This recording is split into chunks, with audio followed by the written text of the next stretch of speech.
All right, welcome to the show. Others receiving votes. I'm Pat Forde, joined again by my Sports Illustrated colleagues, Bryan, Fischer, and Kevin Sweeney. And we're kind of officially into that off-season time, but college sports never sleeps, so there's plenty to talk about.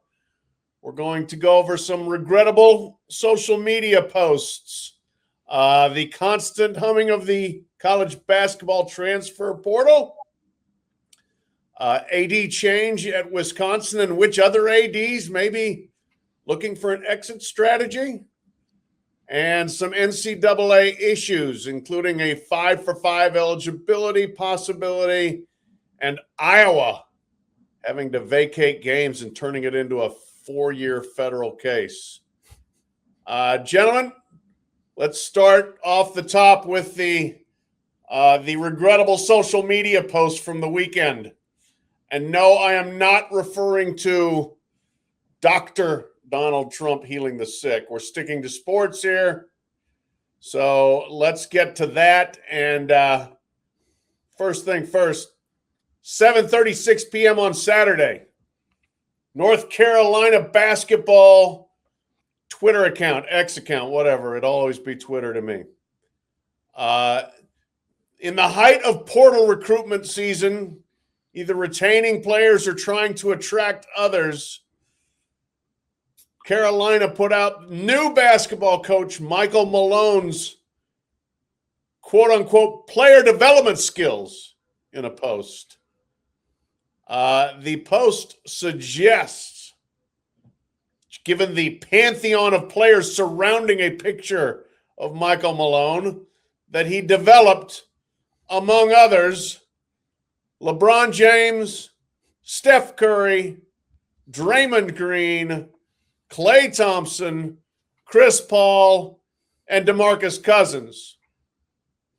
Just to list a few, the graphic says.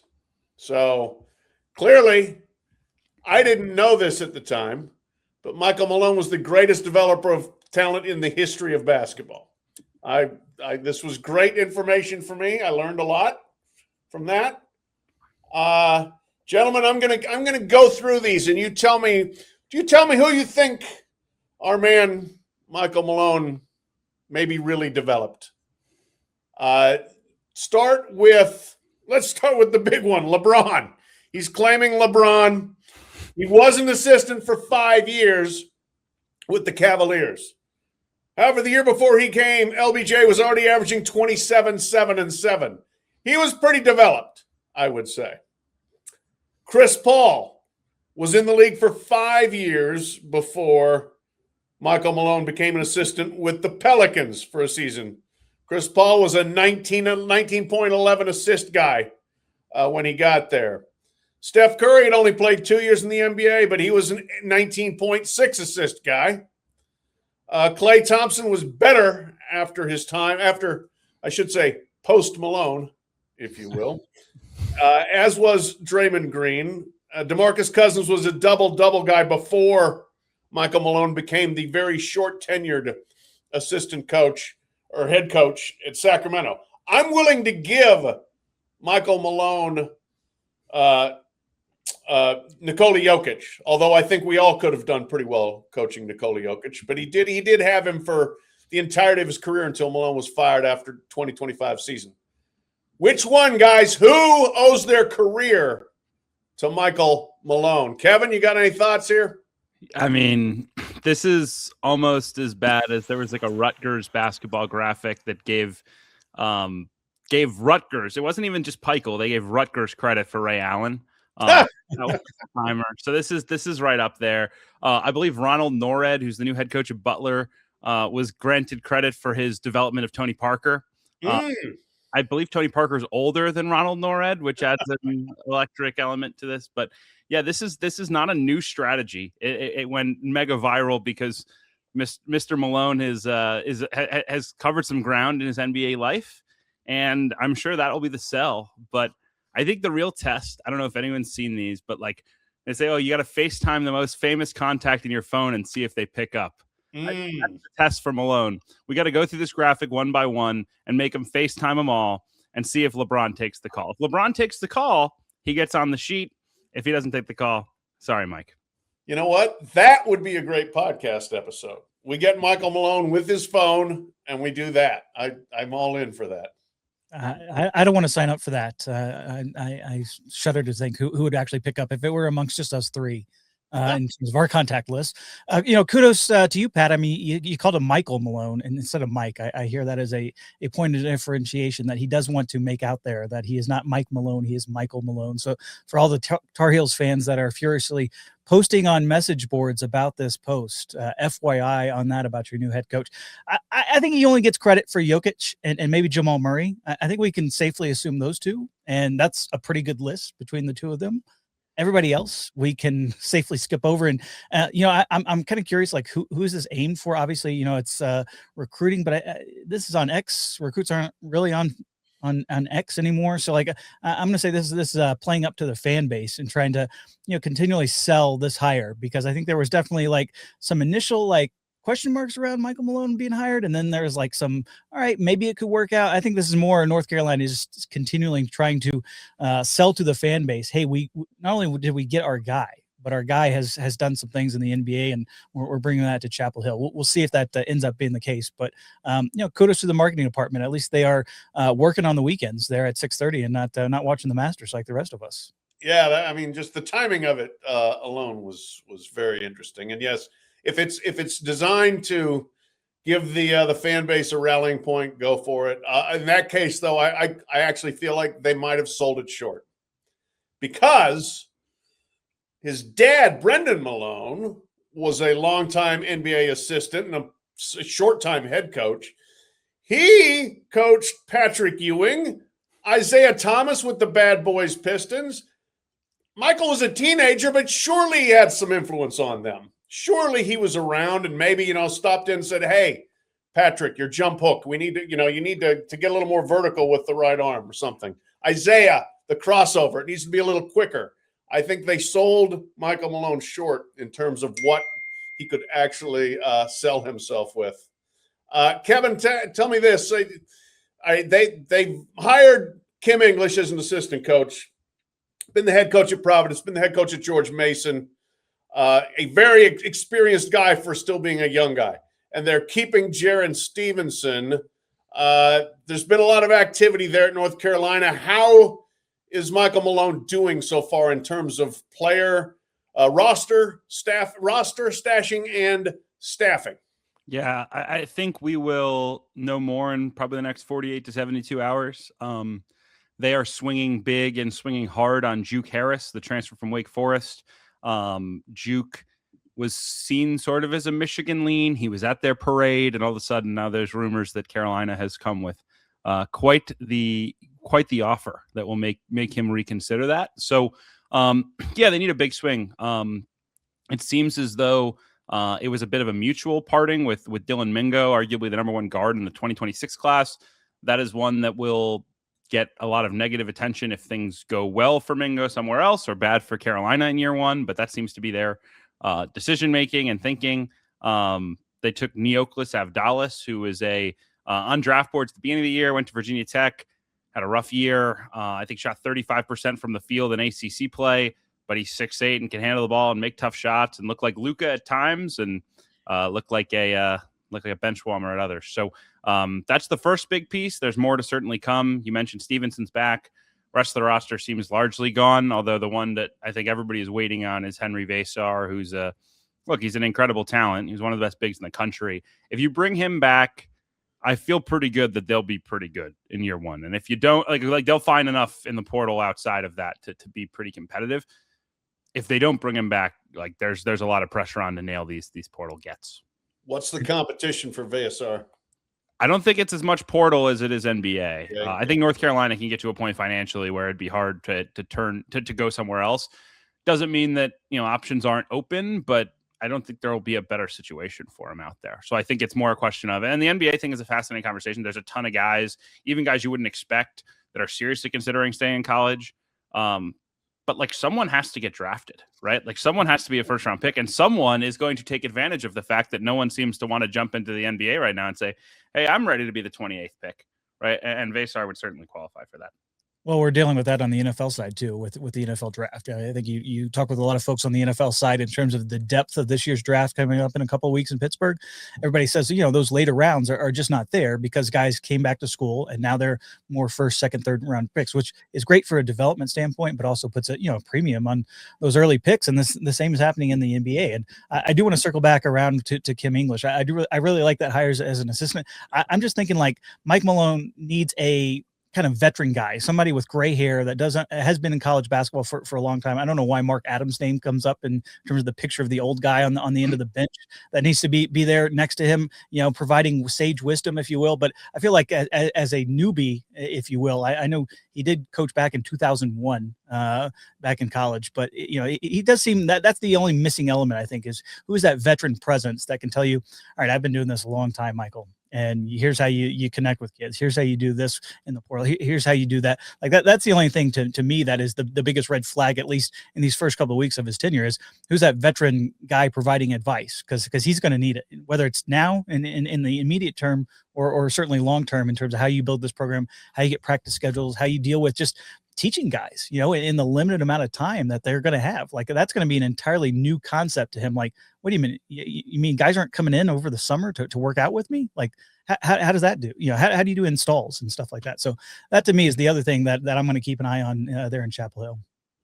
Yeah, Kim English, again, he's young, but he's been around. He's been a head coach, at two different places. And, and I mean, if you want somebody who has obviously very immediately been in the college game and may have a little better touch with that landscape, he may be able to fill that spot. But I think we're going to be watching North Carolina very closely for the next several weeks and then months, and of course throughout next season. So stay tuned. But that was not the only regrettable social media post of the weekend in college sports. This one was regrettable enough it got taken down, and it was from our man, Lane Kiffin. It was also on Saturday, and Lane once again got busy on Twitter to kind of set the backdrop here. LSU was playing a baseball series at Mississippi. The series was not going well for LSU. This particular game certainly was not going well for LSU.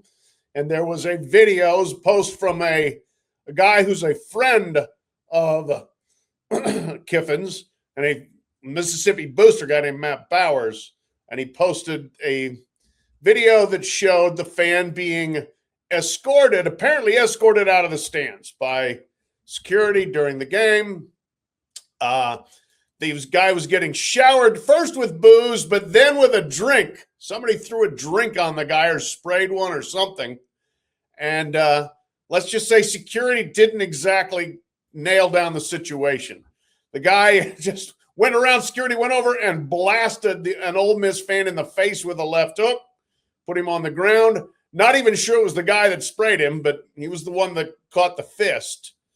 And that led to criminal charges, according to the Jackson Clarion Ledger. And as I said, the video of the confrontation was posted by Matt Bowers, and Kiffin responded because Kiffin can't help himself. And he said that basically said LSU fans can and presumably will beat up Ole Miss fans. The quote, he said, "One thing you all people know, Matt, is LSU fans aren't going to ever lose a fight to Ole Miss fans ever. Hashtag FAFO." Speaking of FAFO, September 19th will be here probably before we know it. But Kiffin later deleted the post. Then by Monday, he was back to his precious, life wisdom stuff on Twitter. Posted a series of like things to do in April to make your life good, including stay humble, avoid drama. Kent, do we have these pearls of wisdom we can put up there? There we go. Lane Kiffin's plan for April, which he deviated from, I would say here. Ended up obviously deleted the post of the FAFO post. Bryan, If they're fighting in the stands at an LSU Ole Miss baseball game, how toxic is it going to be when the football team's playing Oxford September 19th? And why is Lane Kiffin not avoiding drama and egging it on? Well, number one, Lane, it is far too early in the depths of the offseason to be doing SEC Fight Club rankings. All right. Like we need to push that. That's more of a June topic that I'm sure we'll get to on the pod in terms of where these SEC fan bases stack up and in terms of their productivity in the ring. But it's going to be toxic. And the thing about this is both sides have some experience in this. Obviously, a couple of years ago when Lane Kiffin went back to Tennessee, there was the golf ball, the mustard, all the stuff being thrown at him. Like that was a scene there in Neyland when he went back there for the first time when he was there at Ole Miss. One of the more crazy environments. It's going to be like that times 10. I think they're in Oxford. And look, Ole Miss fans are used to this. Those that are old enough remember a certain senator from the state of Alabama now when he was said he was going to get carried out in Pine Box. It was not the immediate season right after, but 2 years later he went back to Oxford. Tommy Tuberville.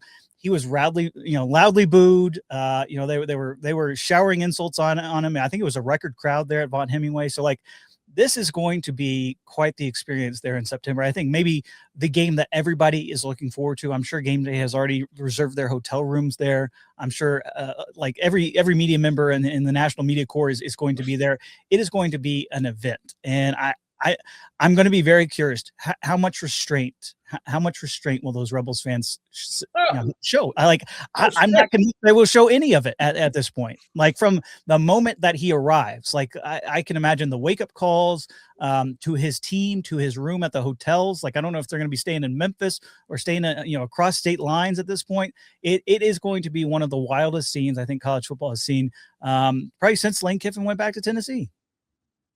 Yeah, I mean, I can't decide who needs to win the game more because, like, I mean, if Lane gets punked a little bit in that building, it's going to get scary for him. But if he's winning that game, I mean, it might get scarier for him because, like, he is going to egg it on and he is going to make sure everybody knows how he feels. And I mean, it's going to be, as you said, a scene and a half, really.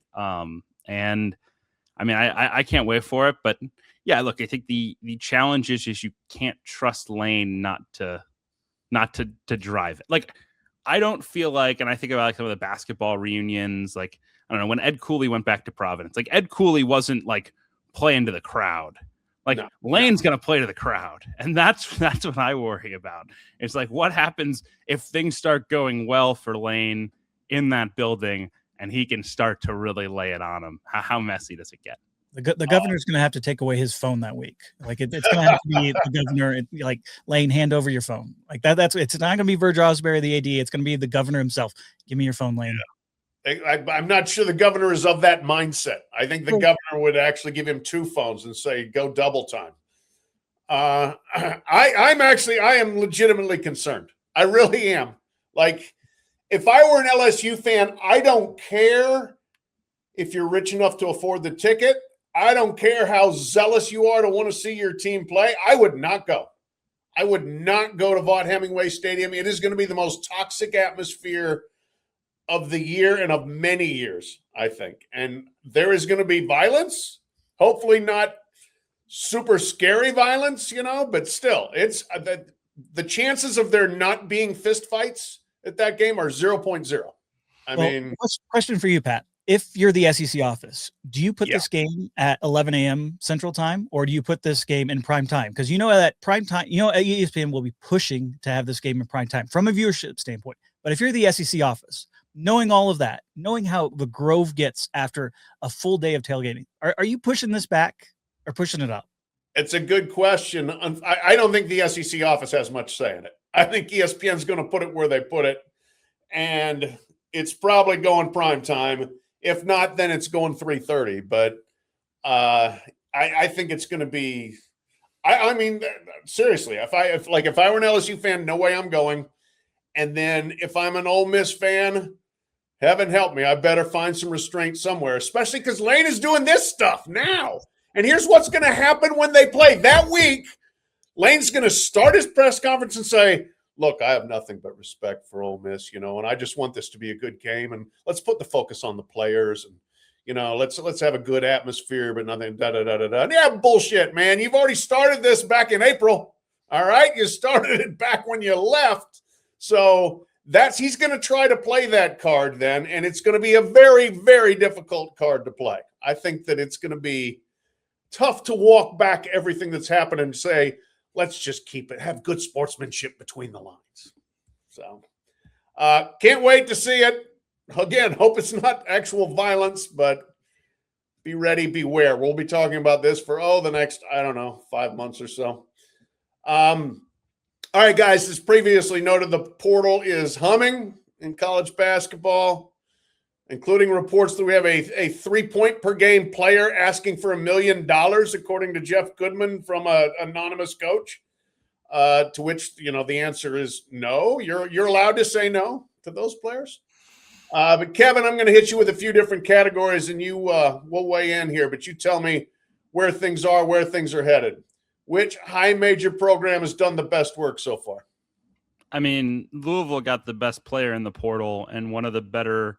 Well, I would argue because the high school class is weak, he could be the best player to change hands all offseason.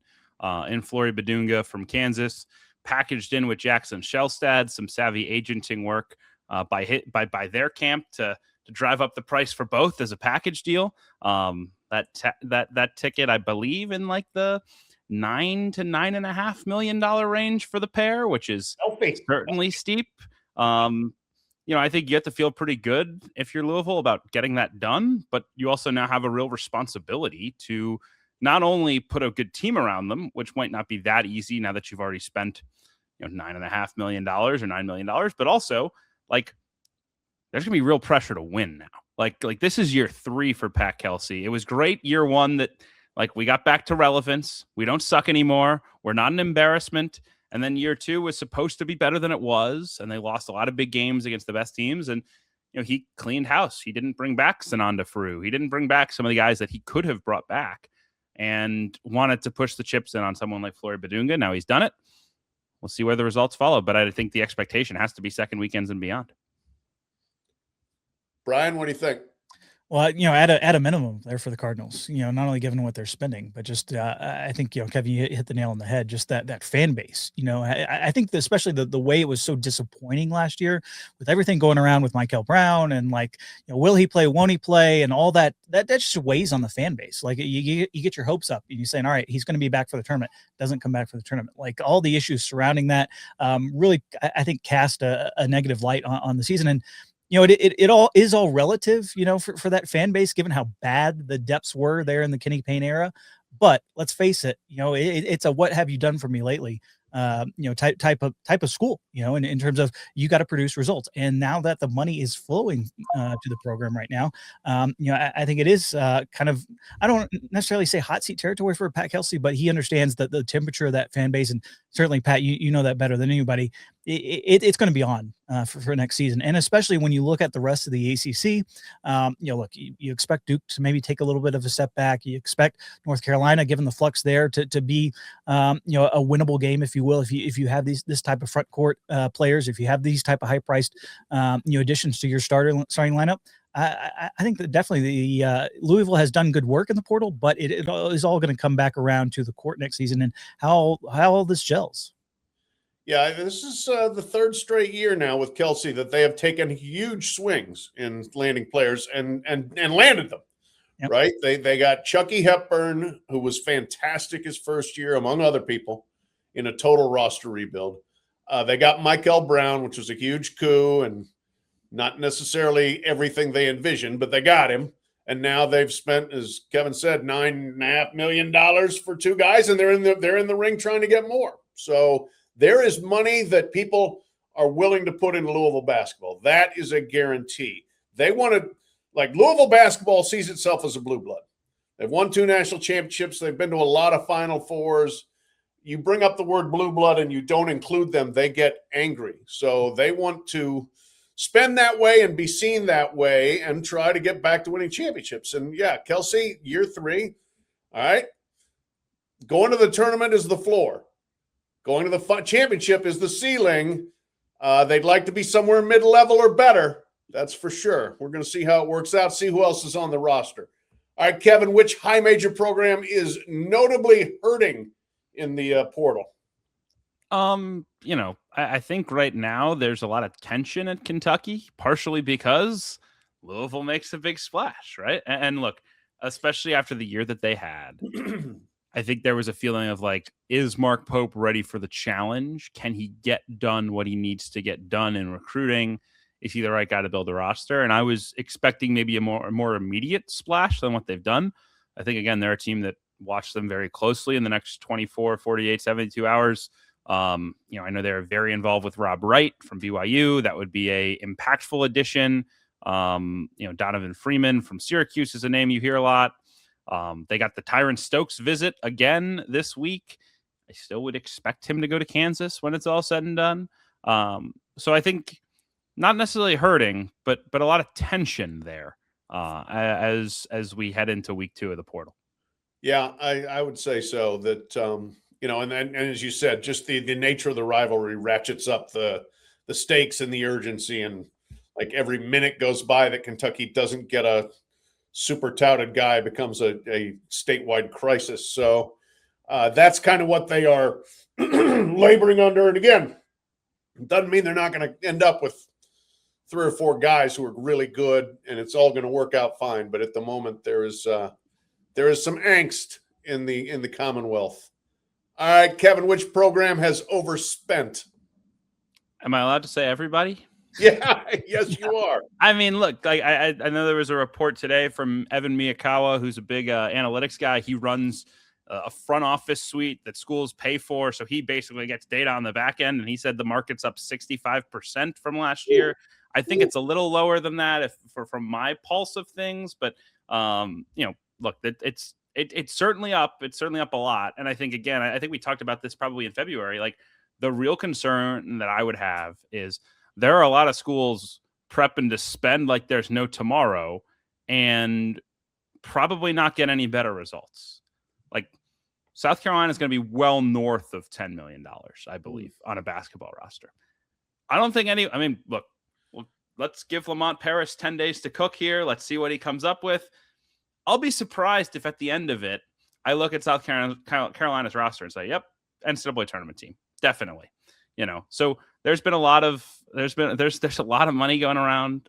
So I think, look, it's really the lower budget high majors that are trying to be higher budget high majors that are probably feeling the pain right now, because at the end of the day, they're still that team in the grand scheme of things. Like, you're going to have to overpay. If South Carolina and Indiana are battling for a player, Indiana's getting the player unless the money is so overwhelmingly South Carolina's side. So there's a lot of teams in that case. And I don't mean to single out South Carolina. I apologize to Lamont and co. But that's the reality of the situation right now, is that there's a lot of people who thought their dollar would go a lot further than it is. And now they're panicking. And the real question is, can the agents then from there like really twist their arm and sell them some snake oil? And that's where it gets really dicey in a hurry.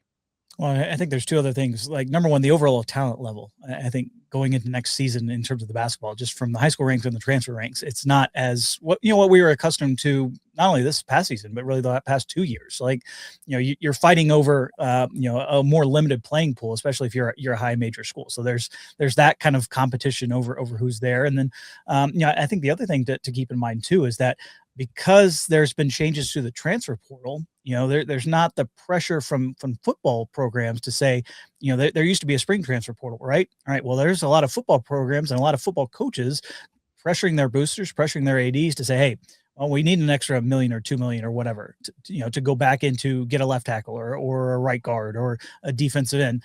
That tension, I guess you could say, between football and basketball isn't quite here, but it's coming back around, because now that the basketball programs are spending that amount at places like South Carolina, at Louisville. All right, well, now the football coaches are a little bit miffed, if you would say, and I think that's a sentiment widely shared by a number of football staffs. Like, wait a minute, I thought we were promised this, and yet basketball is spending this. And then on top of that, you can layer in that all the stuff that's going on with the CSC, and they're involved in some lawsuits and some arbitration hearings. So it's like, actually, how is this money going to get through to the players? There's that hanging over everything. So it's a fascinating market on the outside, and I can't wait to see how it all shakes out, because somebody is going to be left disappointed, and extremely disappointed going into next season. Yeah, I think a level of communication and understanding between your football GM and your basketball GM and your AD is fairly important here, because like football needs to start spending the money on the 2027 class. Right. Basketball is spending right now for 2026. So it's kind of two different pools, but it's still the same fan base that you're asking for the money from. And to Kevin's point, if everyone basically says we're spending more, we're going to our boosters, we're asking for more, we are providing more resources, guess what? The same number of teams still win and the same number of teams still lose. So your money is not necessarily going to buy you winning. I mean, it's going to help, but you have to get the right guys and you have to coach them well. You have to have that Dusty May knack for finding the person that's going to take your team who was good and is going to be better and make your team better. Last, Kevin, who's the anonymous 3-point per game scorer that wants $1 million? I mean, there's probably multiple is the craziest part. Like, I got a call yesterday morning from a coach that I actually think is like really smart. And he asked me, should I pay, and I'm not going to name the name, should I pay this player $650,000? This player played 5 minutes a game last year.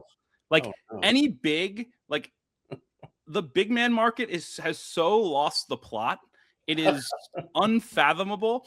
And again, there's no harm in asking, because at the end of the day, there's a lot of people with money and somebody's going to be the sucker. And agents have gotten really good at finding the sucker. You hope not to be that guy, but like everyone would be astonished at some of the asking prices for like very average bigs.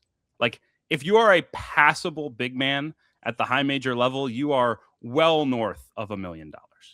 Well north of $1 million. Incredible. Kevin, has that spilled over to the international market? I'm curious, because that was a big talking point, obviously, at the Final Four. I wrote about it in terms of the success that programs like Arizona and Illinois have had going overseas. Is that filtering over at all there? It is. I think the thing right now is like all the international agents are licking their chops, realizing there's going to be a lot of people left without the spots they need filled. And I know Mishko Risnetovic, who's the man behind Illinois, if you will, the guy who reps all the mega guys and all the Balkan kids. He got a couple deals done during the Final Four. He sent a kid to Syracuse who's pretty good. He sent a guy to Butler. He sent a couple of his portal guys to UCLA.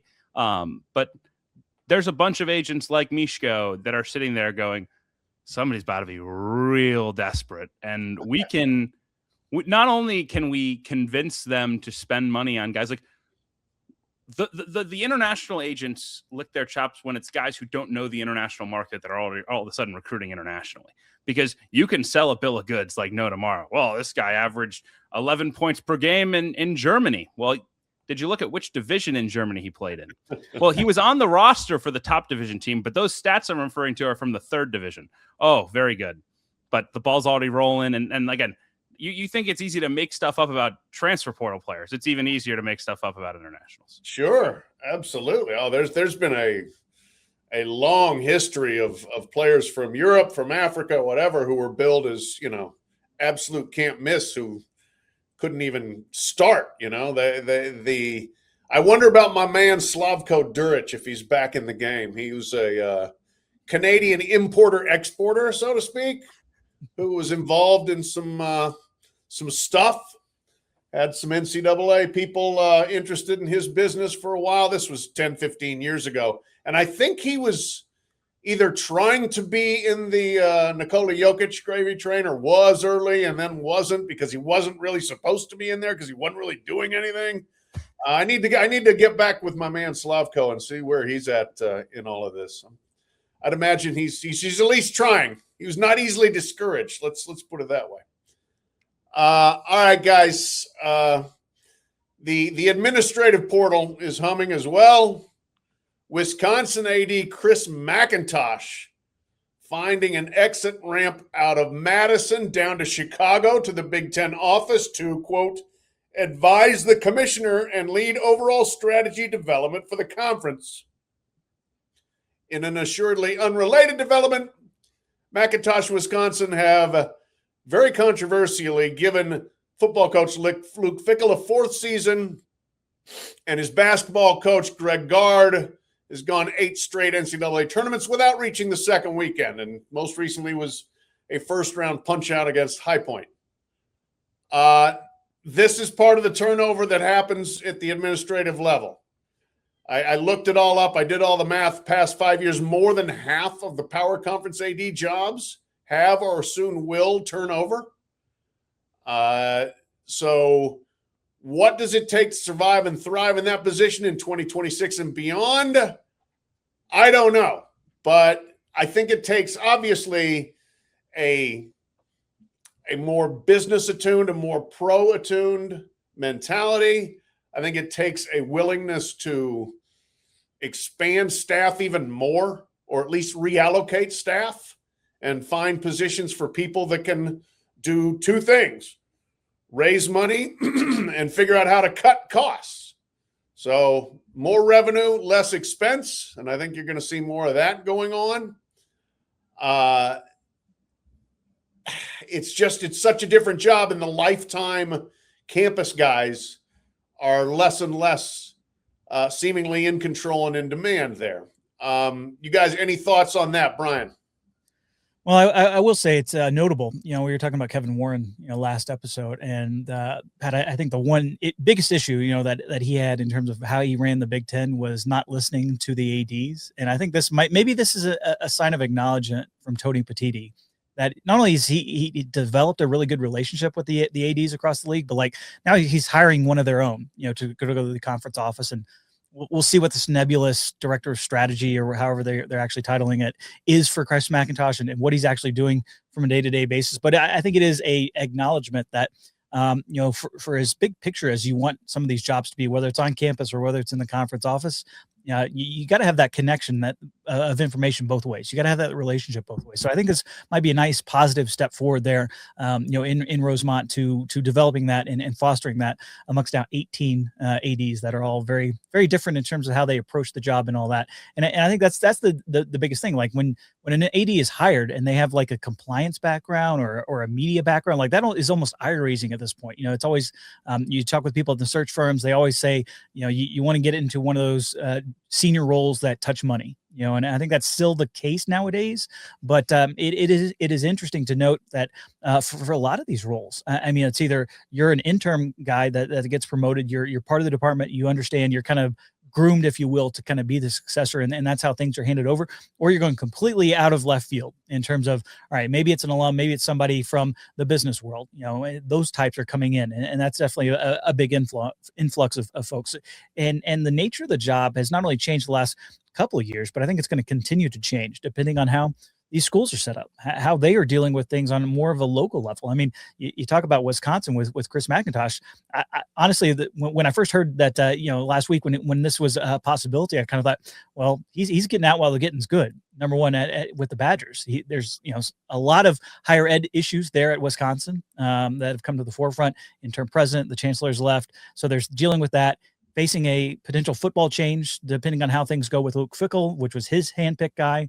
There's been issues in terms of money and development. Camp Randall's undergoing some transformation. So like the job itself is really like 10 jobs in one, and you're essentially a point person nowadays. And I think that's difficult for some people to handle. Others people handle it just fine. But I think it does kind of go back to how much college sports is evolving, and some people are going to get left in the dust. Others are happy to evolve with it and take some of these jobs, but it's never easy. And we're going to keep going with a lot of these type of moves that you kind of scratch your head initially, but then you can kind of come back around and understand it more moving forward. Yeah. It strikes me that there was a wave of ADs probably in like the 22 to maybe even 2024 range of people who were conservative on the changes to the landscape in terms of NIL and weren't aggressive enough. And I think they thought at the time, like, if we push our chips in and we don't do this right, or we break rules or whatever, that's how I'm getting fired. And it turned out their conservative nature is what got them got them gone. And I think, I think Bryan's certainly more of an expert than me in terms of the job and everything that comes with it. But it strikes me more than anything that right now, what schools want, and what I think boosters and everyone who's funding this thing want are people who are forward thinking and aggressive. And maybe you'll get fired for pushing the wrong buttons, but it's better to be pushing buttons than not pushing any at all. No doubt about it. I mean, I've had ADs tell me before that if you don't have a crane, this was before NIL, but if you don't have a crane in the ground digging and making some new facility, you're hurting your own sustainability. You got to always have a next big project. You got to have a big swing on a coach. You've got to have something going on to, I guess, to kind of ride the wave, because fans don't care where the money comes from. They just want the money to be there so that their teams are good. Eventually they care when they come and ask them for the money. But for the most part, they want you to do whatever it takes to be good. But the funny thing, and to Bryan's point, just the impermanence of not just, we talk about coaches, but ADs, but then presidents as well. The turnover is ridiculous. This is a quote from Jennifer Nukin. I'm not sure I'm pronouncing that correctly. She was the chancellor/president at Wisconsin. This was in January, talking about keeping Chris McIntosh as the AD when things were not necessarily going great. We've had some bumps. This is a wild ride in college athletics right now. More has changed over the last couple of years than really in decades. It's very much a flux. So, it's not altogether surprising that we will have these bumps in the road. What we need is somebody passionate, committed, and strategic who will be accountable for the program's success. I have every faith that Mac is going to execute on that successfully. He's gone. She's gone. She's the president in waiting at Columbia University. She undoubtedly got to step up. Wisconsin's a very good school, but you're going to go be the president of an Ivy League school. But the commitment is kind of it's all talk. It's not necessarily action in a lot of these situations. So, well, and I think that also goes back to who's making the decisions regarding athletics on the campus level, because there's been so much turnover with the presidents and ADs. Like, it really is the boosters in the regions, like that's who continues to stick around, continues to open their wallets, and they are, I think, influencing decisions on an athletic level, and especially in football and basketball, probably more than they ever have been. Like, there used to be more of a firewall between those, with the athletic department kind of being the middleman. That's less and less the case, I think, moving forward. Yeah, well, it's that's it. They everybody is close to being on the hot seat in that job, and toward that end, I have compiled a hot board, for lack of a better term, 10 ADs who could be in situations where they're looking for a new job next, whether it's a jump or a push. And I'll say, as a disclaimer, I know all these people. I like all of these people. I hope you all keep your jobs. But we're looking at this like we look at the coaching situation. Sometimes things get bumpy. So I'm going to give you guys, I'm going to read these 10, and you all tell me, give me one person each who's really needs to have a good year. Scott Strickland of Florida. Men's basketball is rolling. They won the championship last year. They were number 1 seed this year. Football clearly has to get better immediately. If they have John Summerall coming in, I think there's a good chance it will, but it has to. Martin Jarman, UCLA, just won a women's basketball championship. His men's basketball is in pretty good shape. Football, total rebuild. There's a little less urgency at UCLA, but still, come on. I had the basically disaster the last hire. This time, they've got to do better with Bob Chesney. Ward Manuel, Michigan, he just won a men's basketball championship, so that's great. But football is iffy, and off-field in football has been a complete disaster. I think Sharon Moore gets sentenced today, and I don't think he's going to get jail time, but we'll see what comes out of that. Michael Alford at Florida State. There's trouble everywhere. They're bad in football. They don't have a lot of money. Men's basketball showed some signs of life late in the season under Luke Laux in his first year, but things are not good. John Cohen at Auburn, same as above, not good in football. Basketball transition to Stephen Pearl. Some signs of hope at the end. They won the NIT. They kept Tahad Pettiford. Mike Babinski at Purdue, thank God he's got Matt Painter, because football still is a trial. Blake James at Boston College. Can anyone win there in anything? They're going to give Luke Murray a chance to try in basketball. Could have a chance. Mark Harlan, Utah. Rough football transition. Men's basketball is brutal. Boo Corrigan at NC State. They got played by Will Wade, and he's still wedded to Dave Doran. And then Desiree Reed-Francois, Arizona. Tommy Lloyd, not her biggest fan, but football is doing well. What do you think, Bryan? You got somebody there who you think really needs a good season? Well, that's a pretty comprehensive list of some heavy hitters that definitely in the industry. I will say, Scott Strickland, there is a bit of an expiration date involving his tenure. I think it's 2030 where he's going to semi-retire or step away. And look, there's a lot going on above his head there at Florida in terms of presidential succession and how all that's going. So like that's going to get dealt with first before any true referendum on his job. And I think you're right. I think the John Summerall hire has gone down much better with the fan base as time has aged. So yeah, that with basketball, I think he's fine. Martin Jarman, I'm not sure UCLA would have the money to necessarily buy him out at this point. And I think they're certainly coasting off of everything going on with that women's basketball title. I think there's some momentum there in Westwood around the football program with the Bob Chesney hire. So the ones that I would identify, certainly Mike Babinski, he might be able, he's kind of on that verge of retirement age. So I would circle that one as a potential one there. Michael Alford, he's a money raiser. And I think as difficult as the situation there is at Florida State with their football coach going on to perhaps the hottest of hot seats going into the football season with Mike Norvell, they're going to have to raise a lot of money to buy him out. And I think that's going to be key to his tenure and remaining there in Tallahassee.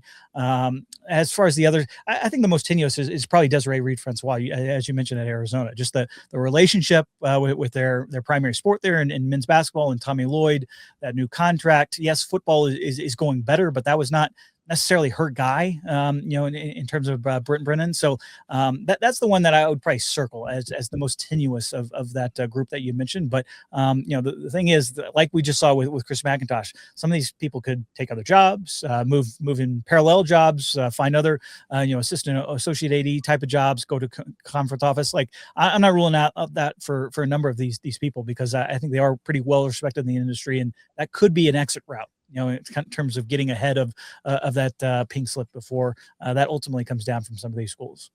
It seems to me that Michael Alford is leading sort of a Sixers level process with Florida State, trying to save some money and raise some money to eventually push the chips back in. It seems like they went a little cheaper on the roster. They obviously stuck with Norvell. Their basketball search last year with Luke Laux, it seemed that the most important qualification for that gig was, I really want to be the head coach at Florida State, and I will go raise some money myself, which Luke has done and done a very nice job, and they're headed in the right direction, it seems. But it does feel like this has been as much an athletic department tanking as you can do. And unfortunately, for a lot of places, the guy who starts the tank doesn't get to see the end result of it. So I worry that perhaps there might be bigger administrative changes at Florida State before the plan comes to fruition. Yeah, I'm with you there, I think, on Alford. I just think, they are really leveraged and, just had to bite the bullet because they couldn't find the money to get rid of Norvell. And I'm not convinced Norvell can turn it around. And if he doesn't, then I think it's a multi-position change. And Luke Laux can continue raising his own money because he'll have a new AD. So we'll see. We'll be monitoring all those situations throughout the year. Real quick, hit a couple other things, and then we'll wrap here. But I'm going to skip the 5 and 5 discussion. We'll get to that next episode. I did want to hit on the Iowa football penalties that were announced today, Tuesday. This is a case that started in 2022 when the violations happened. It's resolved in 2026, and nothing says NCAA justice like that. Even though they've made all these efforts to speed things up, the problem is you are still at the mercy of the school, and the school never wants to speed things up because they want to fight everything. In this case, Kirk Ferentz and one of his assistants tampered with Caden McNamara when he was the football quarterback at Michigan, brought him on board, Really kind of, I feel bad for Cade. He didn't put his name in the portal because he didn't want to make a big deal during Michigan's undefeated season in which he was on the bench and injured. So he didn't go in the portal. So they tampered with him before he went in the portal. They got him. They've had to vacate now 4 games from 2023 when McNamara was, quote unquote, ineligible. Why Iowa fought this for as long as it did over 4 vacated games, I don't know. Unless they were worried that Ferentz wasn't going to coach in 2025 and there was going to be some question whether he would get the NCAA, or I'm sorry, the Big Ten record victory total and surpass Woody Hayes. He did that. He's now well past it. He can take the 4-game hit. He's still the winningest coach in Big Ten history. So congrats to him. But this just goes to show, first of all, we're dealing with a tampering case that is so archaic and quaint compared to what's going on now. And secondly, even when the NCAA tries to speed things up, they can't really do it because the schools don't really want to do it, and the process is so wonky. Any thoughts there, guys? I think if we circle the programs that are really bad at tampering, we can put Iowa firmly atop the list, not only because of this case, but you remember that Caden Proctor issue too. That was, I think it was a year later than this. Like there's some issues there in terms of how we actually do this. And I think it maybe speaks to Kirk Ferentz and how he goes about things, certainly in the program, which is you're a bad crook. Right. Nice and upstanding. I get it, but that's not necessarily the way that everybody else is doing business. I'm sure this will draw a few chuckles from some opposing football staffs, including in his own conference. But yeah, I mean, the vacation of wins thing is the thing that obviously I think Iowa kind of has expressly said this is why we were fighting it pretty hard. And like, I get it. Like, those games happen. Like we still understand that. That's not a reasonable deterrent in this day and age where every game is on television, every fan understands it. And more than anything, it just makes things a pain in the butt for sports information staffs, for us to calculate in terms of, all right, well, how many wins does he really have? We got to go back. Which number is it going to be? Like it's just a pain in the butt penalty. And that's the only thing that has the tooth in it. So I get why, and there has been actually talk in broader NCAA levels in terms of should we still have this around? Should this still be a worthy punishment? I'm kind of curious if this maybe picks up that conversation a little bit as we get going, because it's definitely a bit of a chuckler in terms of these actual infraction cases and especially the tampering violations. Yeah, it strikes me that at the end of the day, we need to overhaul what tampering actually is, because I think right now we have such a standard that is impossible for anyone to not do at this point. Like if you actually did not tamper at all, you would not have players on your team. It would be impossible. It is impossible not to tamper and do the job at the level that's expected at this point.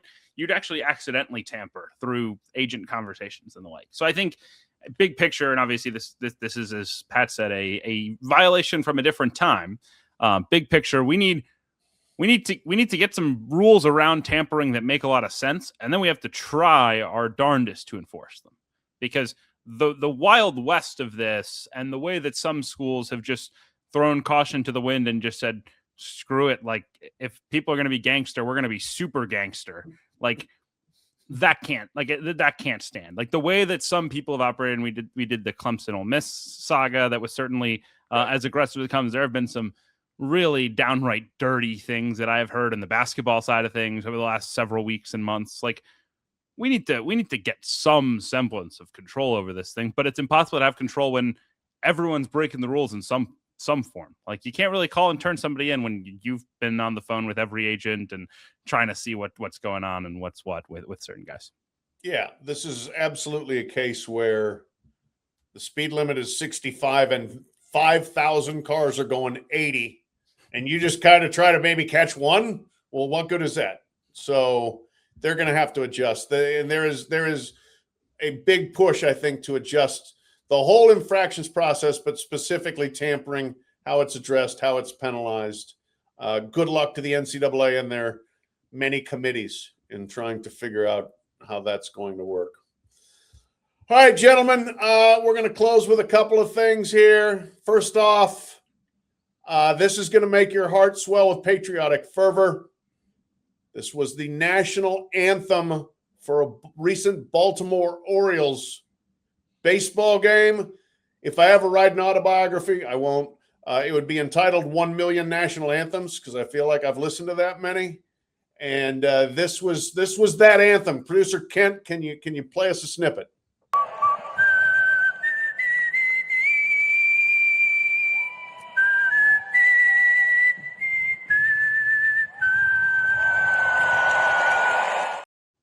How about that? A whistled national anthem. And in terms of baseball whistlers, this guy's better than the Vandy whistler. I think everyone will agree. This guy actually has talent.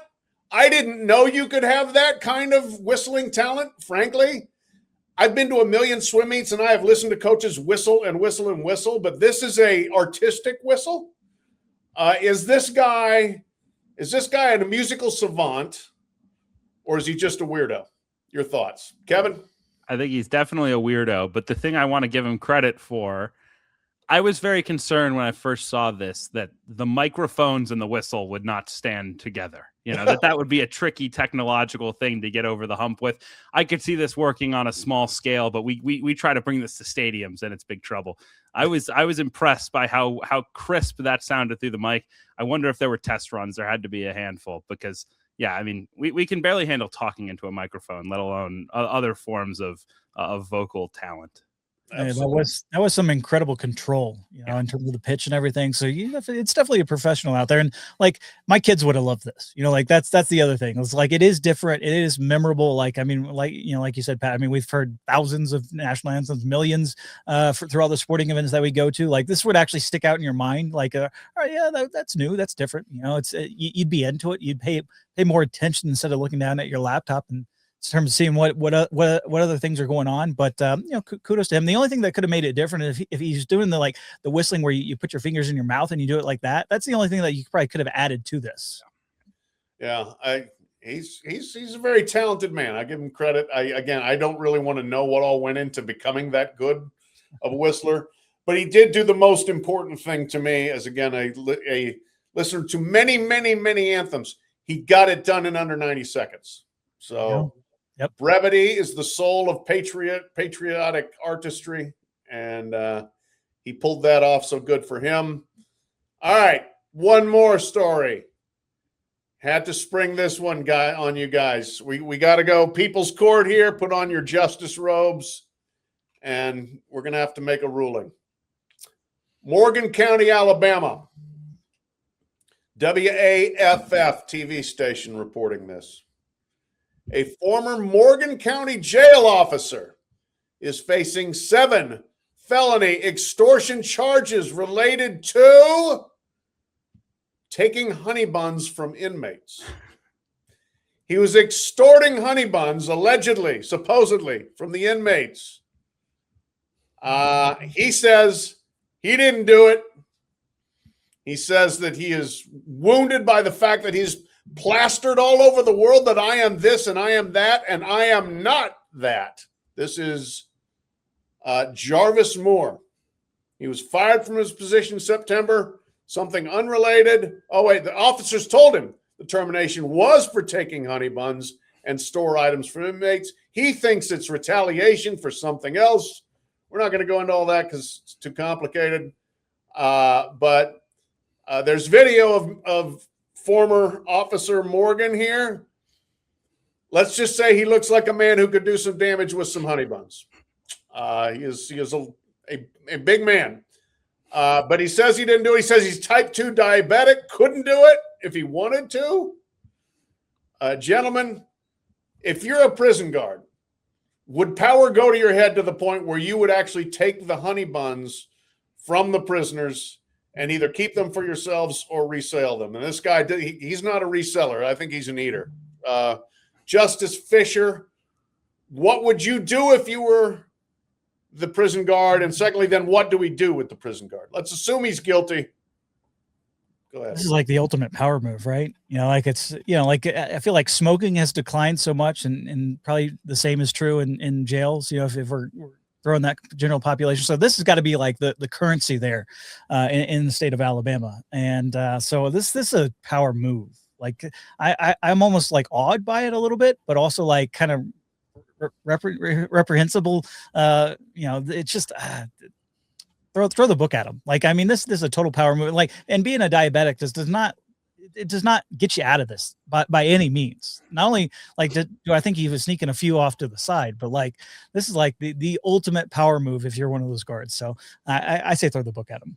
Wow, hanging judge. The diabetic defense is really intriguing to me. You know, I'm trying to think of a parallel to this. Like what type of health issue you could have that would acquit you from a crime quite like extortion via honey bun. I mean, we were just covering the amputee, so like there's all bets are off. We're gonna get back to him next episode. But anyway, yeah, no, it's an intriguing world, no question. I would love to know what you get in exchange for a honey bun. Like what were you playing at in exchange, and why? I mean, honey buns are not in short supply outside the prison walls. That's what I'm trying to figure out. Why didn't we just buy them and keep them in our car? Like a Costco membership. One Costco trip could have solved this. Yeah. But if you can take them, why pay for them? If you can remove them from the belongings of the inmates because you have power over them. Yeah, you're right. Maybe this was the old it was currency with cigarettes, and now it's not. Now it's honey buns. I'm not really a honey bun guy. I think they're way too sweet. They just, that is like sugar shock right away. But, I can understand you're working in jail there in Madison County or Morgan County, Alabama. You want a honey bun. So you take them. And then you take one, then yes, the power goes to your head and you become a rampant honey bun thief/bully. I'm going to let him off until we get here the whole full diabetic defense, because I think that's creative enough. It's like, again, if you were stealing cigarettes, you said, but I have lung cancer, so I can't be smoking them. I want to hear more on this. I'm gonna table the ruling until a later episode. I'm sure we will keep following this one. This will be an ongoing saga for sure. We'll keep you updated on the honey buns. We'll keep you updated on any whistlers, Lane Kiffin, anything else stupid happening out there. That's the show. Thank you all for watching. Have a great week. We'll talk to you later.